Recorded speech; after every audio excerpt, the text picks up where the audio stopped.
Bonjour à tous. Est-ce que quelqu'un peut me dire qui va gagner la Starac cette année? Et qui va avoir le Ballon d'Or? Qui va être nommée la plus grande fortune du monde? Nous passons notre temps dans ce monde à évaluer les gens, à les juger, à les jauger, selon certains critères qui nous sont propres à nous humains. Nous savons dire ça c'est juste, mais ça c'est vraiment injuste. Il faut se révolter. Mais ça serait bien de se poser des fois la question, justement, sur quels critères nous fondons-nous pour dire que cela est juste ou injuste, que cela est mieux, que cela est moins bien. Il y a un texte dans la Bible que souvent je préférais laisser de côté parce que je ne le comprenais pas et qui me révoltait un petit peu. Je vais le partager avec vous, il se trouve dans l'évangile de Matthieu. C'est Jésus qui parle. Donc en fait, quand c'est Jésus qui parle, on se dit, je peux pas complètement mettre ça à la poubelle, parce que le Seigneur Jésus, dans sa parole, quand il nous parle, c'est comme à l'école, c'est pas un enseignement frontal. C'est pas lui, il parle et puis voilà, vous recevez. C'est souvent, je parle, réfléchissez à ce que je dis et trouvez quelle leçon je vous donne là-dedans. Et moi, j'ai eu beaucoup de mal à trouver la leçon, en fait. Donc je vous lis. Dans Matthieu 20. Car le royaume des cieux est semblable à un maître de maison qui sortit dès le matin afin de louer des ouvriers pour sa vigne. Il convint avec eux d'un denier par jour et il les envoya à sa vigne. C'est Matthieu 20, chapitre 20, versets 1 à 16. Merci, pardon pour la traduction. Il sortit vers la 3e heure et il en vit d'autres qui étaient sur la place sans rien faire. Il leur dit, allez aussi à ma vigne et je vous donnerai ce qui est raisonnable. Ils y allèrent. Il sortit de nouveau vers la 6e heure et vers la 9e heure et il fit de même. Étant sorti même vers la 11e heure, il en trouva d'autres qui étaient sur la place et il leur dit, pourquoi vous tenez-vous ici toute la journée sans rien faire? Ils lui répondirent, mais c'est que personne ne nous a loués. Allez aussi à ma vigne, leur dit-il. Quand le soir fut venu, le maître de la vigne dit à son intendant, appelle les ouvriers et paie-leur leur salaire, en allant des derniers jusqu'aux premiers. Ceux de la 11e heure vinrent et reçurent chacun un denier. Les premiers vinrent ensuite, croyant recevoir davantage, mais ils reçurent aussi chacun un denier. Et en le recevant, ils murmurèrent contre le maître de la maison. Je les soutiens. Mais c'est pas juste. Ils ont travaillé toute la journée. Alors ce patron, il fait n'importe quoi. Il leur paye la même chose que ceux qui ont travaillé 1 heure. Et ça me révoltait. Je me dis, mais ils ont raison de se plaindre. Ils dirent, ces derniers n'ont travaillé qu'1 heure et tu les traites à l'égal de nous qui avons supporté la fatigue du jour et la chaleur. Le maître ne s'énerve pas du tout. Il répondit à l'un d'eux, mon ami, je ne t'ai fait aucun tort. Est-ce que nous n'avions pas convenu d'un denier? Prends donc ce qui te revient et va-t'en. Je veux donner aussi ce denier au dernier autant qu'à toi. Et une phrase, retenez-la bien. Ne m'est-il pas permis de faire de mon bien ce que je veux? Ou vois-tu d'un mauvais œil que je sois bon?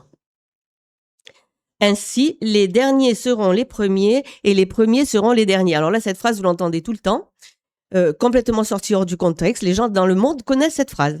Les derniers seront les premiers seront les derniers. Mais ils ne savent absolument pas à quoi ça se réfère. Et peut-être que vous ne comprenez pas qu'est-ce que ça veut dire. Est-ce que Jésus est en train de renverser les choses, de mettre les derniers tout à fait en haut? Et de nouveau, c'est une injustice. Et les premiers tout à fait en bas. C'est bizarre, ce texte. Alors, cette longue parabole que je viens de vous lire ne se trouve que dans l'évangile de Matthieu. Et il faut savoir que Jésus raconte cette parabole en réponse à une question de Pierre.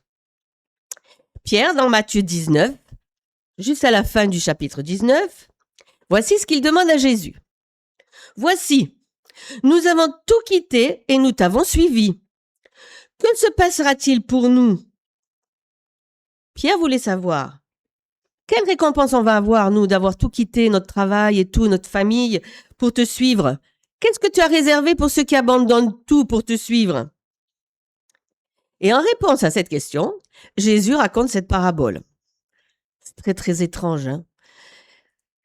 Jésus ne répond pas directement, comme je vous l'ai dit. Il nous fait réfléchir. Comment cette parabole répond à la question de Pierre? Alors revenons un petit peu dans le contexte de l'époque. La vigne, le vignoble en Israël, c'est des cultures très importantes. Planter, entretenir, récolter les vignobles dans Israël au 1er siècle, c'était un travail très dur qui nécessitait un labeur physique très important et souvent, comme ici, dans la chaleur de l'été.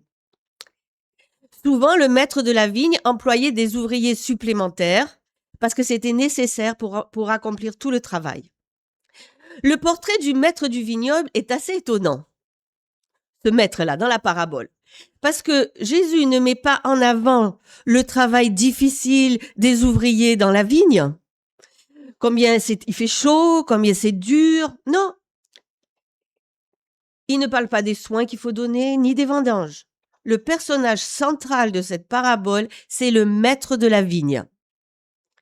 Qui ne cesse, je ne sais pas si vous avez vu, il ne cesse de faire des allers-retours entre son vignoble et la place du village où la plupart des gens se mettaient là pour attendre du travail.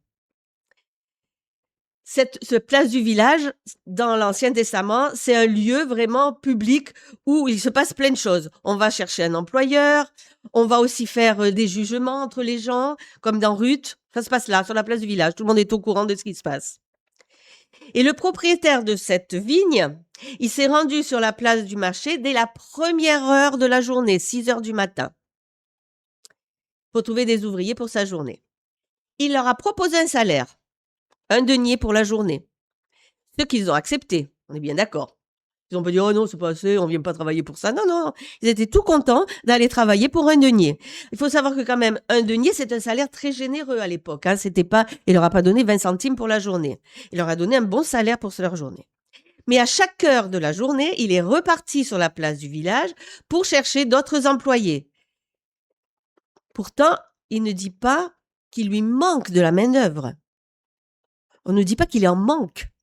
Mais il y va quand même en chercher d'autres, des supplémentaires. Et la seule chose qu'il leur dit, c'est « allez à ma vigne ». Et ils étaient tout contents d'y aller parce qu'ils savaient qu'ils allaient gagner quelque chose pour subvenir à leurs besoins. Mais on leur a dit « je vous donnerai ce qui est raisonnable ». Il n'est plus question de denier ou de 1 ou de 2 ou de moins, ce qui est raisonnable. Et au dernier, il leur dit même pas, il parle même pas du salaire. Il leur dit juste « allez à ma vigne ». Le maître semble davantage se soucier du fait qu'il y a des gens sur cette place du village qui ne font rien, qui ne vont pas gagner leur vie, qui ne vont pas subvenir à leurs besoins, et il les emploie dans sa vigne. Depuis la première heure jusqu'à la 11e heure, de 6 heures du matin à 17 heures, juste avant la tombée de la nuit. Et au fur et à mesure que la journée avance et que d'autres travailleurs sont embauchés, jamais il ne mentionne un salaire. Il ne dit rien. Il leur dit juste qu'il va leur payer ce qui est raisonnable. Et apparemment, personne ne pose de questions. Personne ne lui demande « c'est quoi ce qui est raisonnable ?» Apparemment, ce propriétaire devait être bien connu pour quelqu'un d'honnête, de juste, qui allait payer ce qu'il faut. Et donc, ils lui font confiance. Au total, il y a eu 4 groupes de travailleurs embauchés et le dernier groupe, il a travaillé 1 heure. C'est vrai que ça semble incroyable que ceux qui ont travaillé 1 heure vont toucher pareil que ceux qui ont travaillé depuis 6 heures du matin. Et on aurait envie de dire, mais ce maître, il est vraiment pas juste. Sauf qu'on est dans la Bible et que dans la Bible, nous trouvons au moins 30 occurrences, rien qu'avec le mot juste, qui s'applique à Dieu. Dieu est juste dans toutes ses voies et dans tout ce qu'il fait. Donc c'est pas possible, il est juste. Alors qu'est-ce qu'il y a que je ne comprends pas dans cette parabole? Parce que pour moi, pour l'instant, ça me semble injuste. Que je travaille 1 heure ou que j'en travaille 12, je touche la même chose. Enfin, pour celui qui a travaillé 1 heure, il est content. Hein. Par contre, celui qui en a travaillé 12... L'attitude de ce vigneron est très surprenante. La parabole et la logique du personnage, forcément, ça nous fait réagir. Si nous sommes comptables et soucieux d'une justice à notre intelligence respectueuse, nous pourrions souhaiter que le dernier y touche 1/12 d'un denier. Ça serait ça le juste. Ou alors que les autres, ils en touchent 12. Si nous travaillons avec notre logique, notre façon de penser, nos critères, ben voilà ce qui nous semblerait juste. Et c'est bien ce à quoi s'attendaient les ouvriers de la première heure, hein, que le salaire soit plus élevé. La mesure prise par ce vigneron forcément semble injuste aux ouvriers, comme moi, elle me semblait très injuste. C'est un scandale pour eux. C'est tellement injuste, ils ont travaillé toute la journée sous la chaleur, c'était dur, et ils ne trouvent pas plus d'argent que ceux qui ont travaillé juste 1 heure. Et leur colère contre le propriétaire, de suite, elle jaillit de leur cœur. De suite, ils disent que c'est injuste. Pourtant, ceux de la première heure sont les seuls à avoir convenu d'un salaire dès le début. C'est les seuls à qui on a donné 1 denier pour la journée. Et ils ont été d'accord pour ça. Et alors, le propriétaire, eh ben, il va être obligé d'expliquer pourquoi il fait ça. C'est bizarre que le patron doive dire à ses ouvriers, voilà pourquoi je fais ça, restez tranquille, ne vous mettez pas en colère. Pourtant, souvent dans la vie de tous les jours, on voit que parfois, il faut donner des explications sur tout ce qu'on fait. Ce premier groupe qui n'a pas apprécié de recevoir le même salaire que le dernier groupe, il me fait penser, maintenant que j'ai un peu lu et relu cette parabole, aux pharisiens. Pourquoi? Ils étaient fâchés tout le temps de l'enseignement que donnait Jésus. Parce que pour eux, les seuls qui avaient droit à l'amour de Dieu, à la présence de Dieu, c'était eux. Et Jésus est venu annoncer que le royaume des cieux n'était pas réservé qu'à eux seuls. Ils ont méprisé Jésus pour avoir offert le royaume. Ça commence comme ça, hein? Le royaume des cieux est semblable à une vigne. On parle bien du royaume des cieux. Eh bien, Jésus, il offre à des pécheurs, pauvres, opprimés, faibles, et il les a rendus égaux à ces pharisiens qui ont passé toute leur vie à étudier les Écritures. Au verset 15, le propriétaire demande cette question. « Vois-tu d'un mauvais œil que je sois bon ?» Le mauvais œil est une expression hébraïque qui fait référence à la jalousie et à l'envie. Tu es jaloux de ce que je suis bon. Et la bonté et la miséricorde de ce maître de la vigne, comme la bonté et la générosité de Dieu, ont fait naître chez les pharisiens imbus d'eux-mêmes ce mauvais œil, la jalousie et l'envie. Les autres ouvriers, bien sûr, ils ont reçu leur salaire sans se plaindre et sans rien dire, bien contents de ce qu'ils avaient reçu.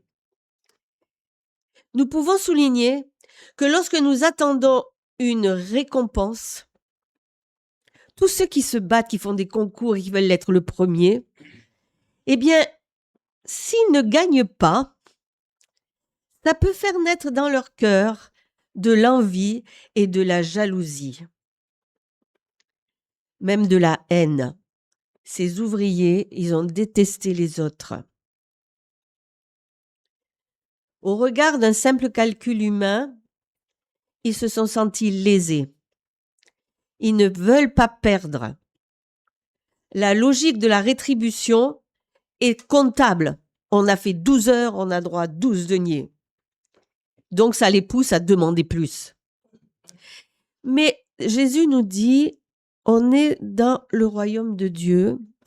Et il y a quelques semaines, je vous ai lu un passage qui disait, il ne faut pas que parmi vous, il en soit ainsi. Nous ne sommes pas, en tant que chrétiens, attendant que Dieu nous récompense parce que on est plus âgé dans la foi, parce que, je sais pas, on a des meilleurs dons, je ne sais pas moi, parce qu'on parle bien, parce qu'on donne beaucoup d'argent.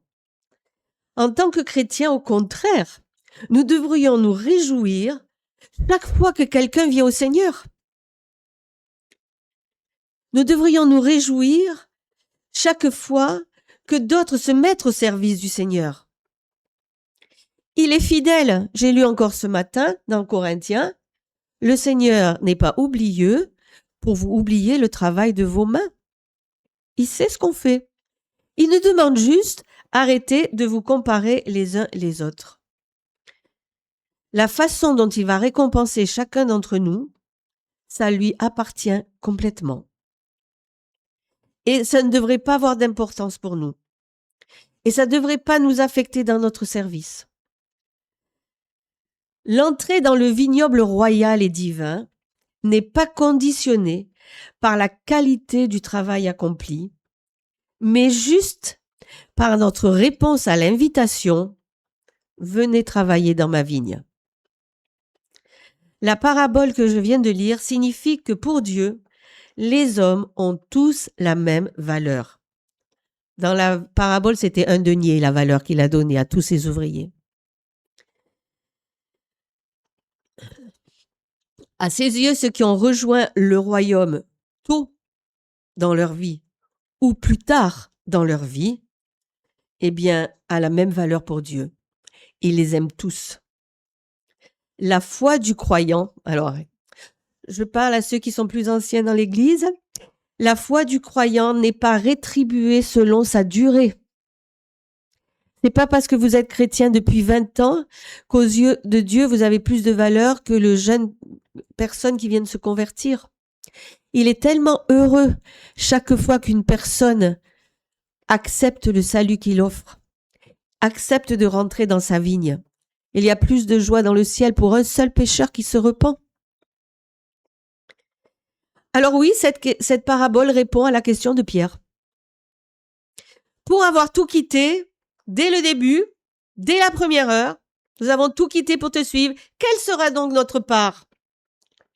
Eh bien, Pierre reçoit de Jésus cette réponse. Toi, comme les autres, même les moins méritants à tes yeux, tous recevront la même part, l'entrée dans le royaume de Dieu. Dès lors, la parole de Jésus, les premiers sont les derniers, c'est pas une injustice de nouveau, hein. Il ne vient pas renverser l'échelle sociale, ce qui serait de remplacer un privilège par un autre.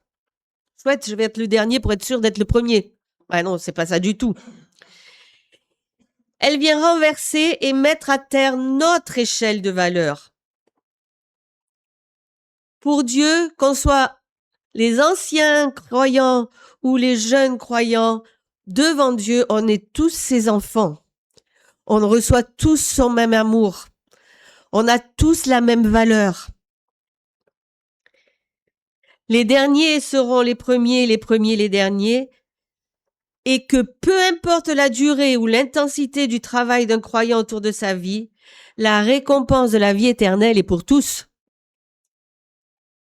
Une éternité de bonheur au ciel dans la présence de Dieu. Moi, je crois qu'au contraire, plus vous avez fait longtemps que vous êtes au service de Dieu, plus on est privilégié. On n'a pas gâché des années de notre vie à servir le monde. On a été appelé suffisamment tôt pour servir Dieu, le connaître. Mais c'est un privilège. C'est pas un manque.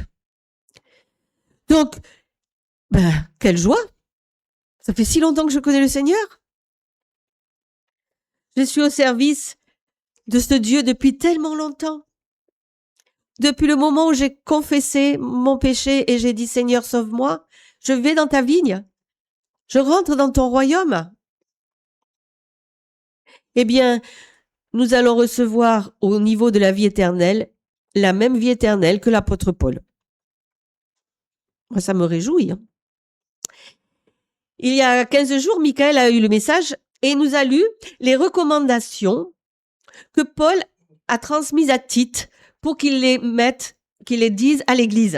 Et vous vous rappelez, il nous a fait mettre debout les anciens, les femmes, les jeunes. Et chacun avait une recommandation. Les anciens, ils avaient quelque chose à faire, les femmes avaient quelque chose à faire, les jeunes avaient quelque chose à faire. Chacun avait un rôle dans l'église. Mais à aucun moment, il n'est fait mention que les anciens étaient plus supérieurs aux jeunes. Il n'y avait aucune hiérarchie. Chacun était attribué, avait un rôle à faire dans l'église de Christ. Mais c'est tout, à égalité. De même, dans Corinthiens 12, 1 Corinthiens 12, quand Paul parle des différents dons qu'il a donnés à l'église, il y a plein de dons. Il dit pas qu'il y en a un qui est supérieur à l'autre, à part l'amour, qui devrait tous les couvrir. Il n'a pas donné à tout le monde le même don. Mais pourquoi? Parce qu'on en a besoin de plein pour faire vivre une église. Alors, on est à égalité, on a tous reçu un don, et par-dessus, il nous demande de revêtir l'amour qui est incontournable, de pas exercer notre service juste parce que, ouais, quand même, j'ai ce don, c'est super. Ben non, aime les autres. Et soit au service, soit le serviteur des autres. Dans la première épître, Jean écrit aussi aux petits-enfants, aux pères, aux jeunes. Et qu'est-ce qu'il leur rappelle? Il leur rappelle à tous qu'ils ont raison de se réjouir de ce qu'ils ont reçu. Mais il dit pas que, vous quand même, les pères, vous avez plus reçu que les autres. Non? Vous avez tous reçu quelque chose. Réjouissez-vous. Dans l'église de Dieu, nous sommes égaux. Et ça, quand on vit dans le monde d'aujourd'hui, ou même d'ailleurs, d'avant, l'égalité entre les personnes, c'est pas une mince affaire. Ce n'est pas une évidence pour l'être humain. Et nous sommes des êtres humains, des pécheurs convertis, sauvés par Dieu, mais nous restons des êtres humains. Et parfois, notre manière de penser, elle est un peu calquée sur la manière de penser de ce monde. Quand j'ai préparé ce message, il y a peut-être un mois, je commençais à préparer ça, à réfléchir sur cette parabole qui me crispait un peu. C'était bien avant le message de Paul la semaine dernière. Et j'étais très surprise et même stupéfaite de constater que cette parabole est le début du message qu'il nous a prêché dimanche dernier. Et vous savez ce que c'était la suite de son message? C'était la demande des frères de Zébédée pour savoir qui serait à droite et qui serait à gauche de Jésus. Ça vient juste après qu'il vienne d'expliquer ça. Incroyable. Je me suis dit, mais on est vraiment difficile de compréhension. Parce qu'entre cette parabole et la demande de Zébédée, il y a juste 3 ou 4 versets où Jésus explique qu'il va mourir, donner sa vie pour que ce royaume dont il vient de parler puisse arriver. Et juste après ça, les frères de Zébédée, leur maman, vont tranquillement voir Jésus. Nous, on voudrait au royaume de Dieu, on voudrait un à la droite, un à la gauche. Mais attendez. Jésus vient de vous expliquer, dans le royaume de Dieu, c'est pas comme ici. On est égaux. On est frères et sœurs, enfants de Dieu, et ils nous aiment tous pareil. Eh bien sûr, les autres disciples à cette demande, vous vous rappelez, ils ont été un peu indignés. Mais comment? C'est pas parce que eux ils ont compris et que ces deux n'ont pas compris. Non, c'est parce que eux aussi ils voudraient avoir une place pas mal quand même dans le ciel. Hein. Ils sont tous pareils là, ils ont tous pas compris. Comme moi, je n'avais rien compris d'ailleurs.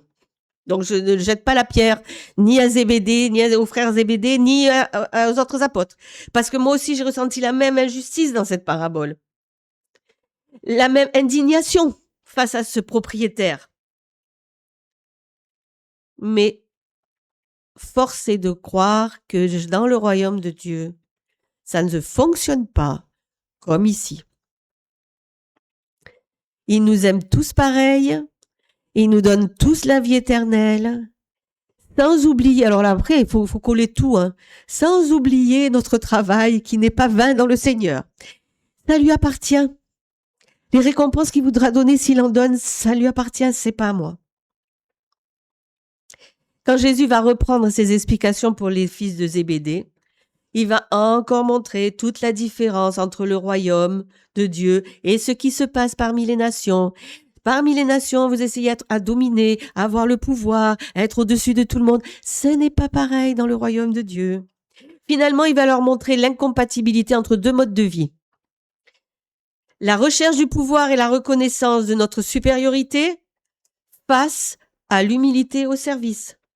Ce qui est grand, élevé, glorieux dans ce monde, eh bien, dans le royaume de Dieu, ça devient serviteur au service de Dieu, au service des autres.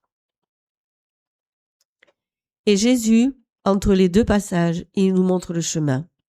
Lui-même, il passe par être serviteur des autres.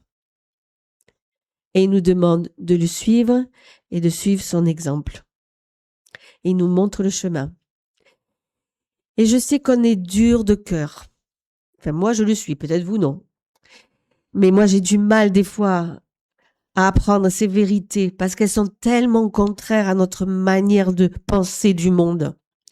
Parce qu'autour de nous, rien n'est comme ça. On évalue, on jauge, on juge. Et même entre frères et sœurs, parfois, on a cette attitude. On s'en rend peut-être pas compte. On s'en rend peut-être pas compte. Mais je crois que parfois, on a ces attitudes. Et Jésus veut nous en délivrer. C'est un travail long. Quand je vois combien de fois il faut qu'il revienne sur les mêmes choses. Toute la Bible nous enseigne ça, que devant Dieu nous sommes égaux, qu'il nous aime tous pareil et qu'il a donné son sang à couler. C'est le même sang qui a coulé pour chacun de nous. C'est la même vie qui a été sacrifiée pour chacun de nous. Et il n'y en a pas 3 qui sont morts parce que lui, il est meilleur. Mais on a du mal à comprendre ça. Et même nous, parfois, on est admiratifs et nous-mêmes, on place les gens un peu sur des piédestals dans ce monde déjà. Mais parfois, autour de nous, ce pasteur, vraiment, il est top. Il est mieux que l'autre qu'on a eu la semaine dernière. Ah non, attendez, non. Il a reçu un don, il exerce selon ce que Dieu lui a donné. Il est marqué qu'il a donné à chacun le don selon notre foi, selon nos capacités. Eh bien, exerçons-le selon notre foi, notre capacité. Et soyons humbles. Je vous propose de prendre un tout petit peu de temps pour examiner notre cœur, nous interroger sincèrement sur ce royaume de Dieu qui demande tellement de changements de cœur quant à la volonté de Dieu, qui dépasse toute logique humaine. Et cette logique, hélas, est attachée à notre vieille nature qui n'est pas noyée le jour du baptême. Il y reste quelque chose d'elle, quelque chose qui continue d'avoir cette logique du monde. Mais le Saint-Esprit est aussi en nous. Et celui qui est en nous est plus fort que celui qui est dans le monde. Il faut juste le laisser agir. Est-ce que Dieu vous pose cette question ce matin? Ton regard est-il jaloux parce que moi je suis bon? Prenons un temps de méditation personnelle et je terminerai par la prière.